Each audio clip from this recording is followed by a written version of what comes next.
The U.S. pushing for a Mideast peace deal as Secretary of State John Kerry arrives in Jerusalem today. Secretary Kerry will be meeting with both Israeli Prime Minister Benjamin Netanyahu and the Palestinian president. But Mr. Netanyahu already suggesting that peace may not be possible. I know that I'm committed to peace, but unfortunately, given the actions and words of Palestinian leaders, there's growing doubt in Israel that the Palestinians are committed to peace. John Bolton is former U.S. ambassador to the UN and a Fox News contributor. Good to see you today is Thursday, I think. All right, good to see you, sir. So, Happy New Year. Happy New Year. Well, you listen, Secretary Kerry saying he's not expecting a framework agreement at the end of this trip, but how optimistic are you feeling about what Mr. Kerry might accomplish? Any progress possible during this trip? Well, I don't think it's possible that there's a settlement in sight, and therefore I think whatever quote-unquote progress may occur isn't going to go very far. And it's not just because there are a lot of very contentious issues that still separate the Israelis from the Palestinians. What would the borders of a Palestinian state be? How would you handle Jerusalem?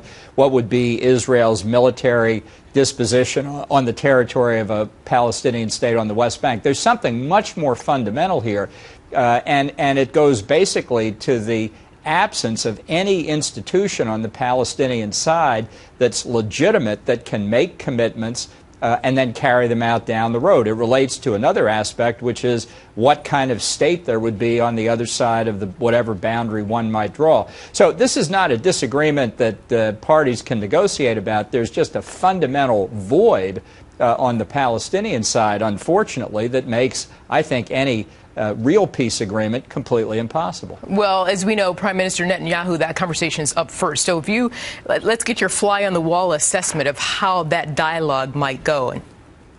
Well, I think with Secretary of State Kerry, as you could see from the opening remarks, is going out of his way to try and accommodate the Obama administration, to listen to their proposals, to discuss them in a reasonable fashion.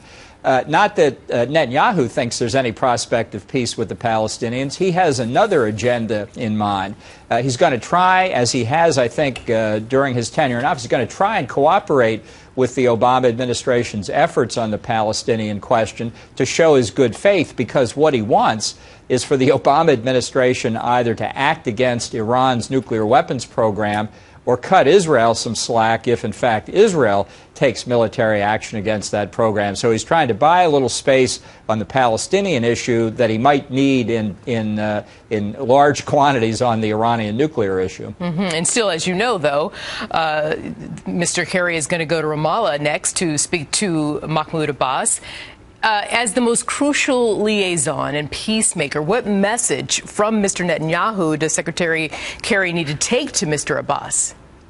Well, I honestly have to say, it's a perfectly legitimate question, but I have to say, I think this is a complete waste of the time of the Secretary of State of the United States.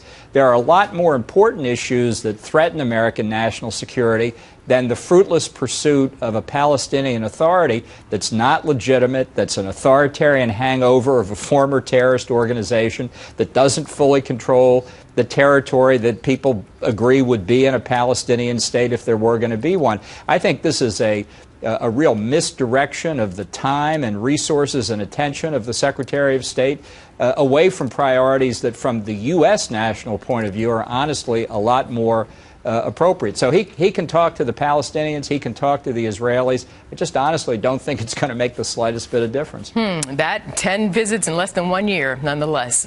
Ambassador John Bolton, we appreciate your time this morning and perspective as always, sir. Thanks again. Thank you.